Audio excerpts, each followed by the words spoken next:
যে দেশ যত বেশি উন্নত সেই দেশে তত বেশি কারিগরি শিক্ষায় শিক্ষিত। সালামু আলাইকুম রহমতুল্লাহ, বিসমিল্লাহির রহমানির রহিম।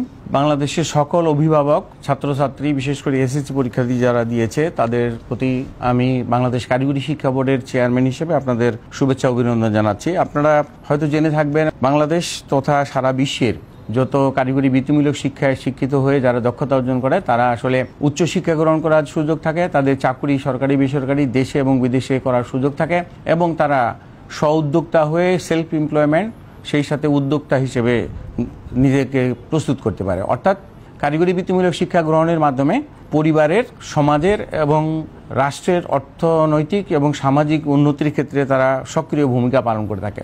যে দেশ যত বেশি উন্নত সেই দেশে তত বেশি কারিগরি শিক্ষায় শিক্ষিত।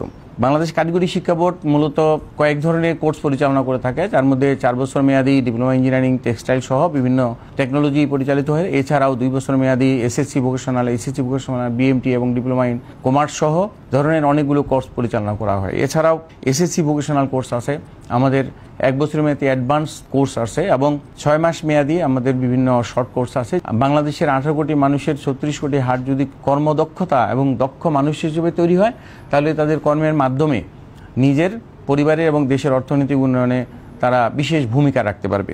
আমরা অতীতের ন্যায় বিগত কয়েক বছর যদিও জিপিএর মাধ্যমে ডিপ্লোমা ইন ইঞ্জিনিয়ারিংয়ে ভর্তি কার্যক্রম চলেছিল, বাট এবছর থেকে আমরা পুনরায় ভর্তি পরীক্ষার চালু করতে যাচ্ছি।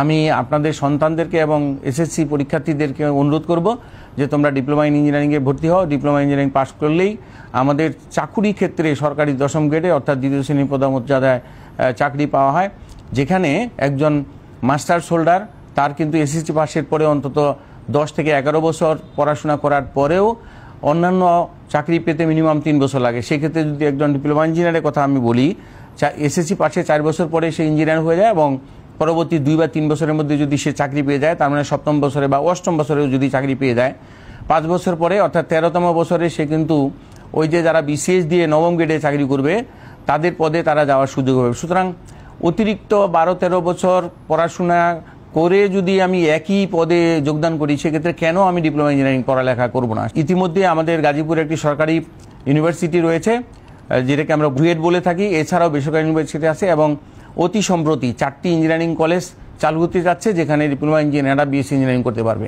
তার মানে দেশে বিদেশে উচ্চশিক্ষার সুযোগ রয়েছে, দেশে বিদেশে সরকারি চাকরির সুযোগ রয়েছে, দেশে বিদেশে ব্যক্তিগত এবং মাল্টিন্যাশনাল কোম্পানিতে চাকরির সুযোগ রয়েছে। আমি আহ্বান জানাবো, বিনীতভাবে অনুরোধ করব, আপনার সন্তানকে বেকার তৈরি না করে দক্ষ, যোগ্যতা সম্পন্ন কারিগরি বৃত্তিমূলক শিক্ষায় শিক্ষিত করার জন্য ডিপ্লোমা ইঞ্জিনিয়ার সহ অন্যান্য কোর্সে ভর্তি করবেন। ইনশাল্লাহ আপনি সফল হবেন, আপনার সন্তান সফল হবে, আপনার সন্তানের কর্মের এবং আয়ের মাধ্যমে আপনার পরিবারের উন্নতি হবে। পরিবারের উন্নতি মানে সমাজের উন্নতি, সমাজের উন্নতি মানে রাষ্ট্রের উন্নতি।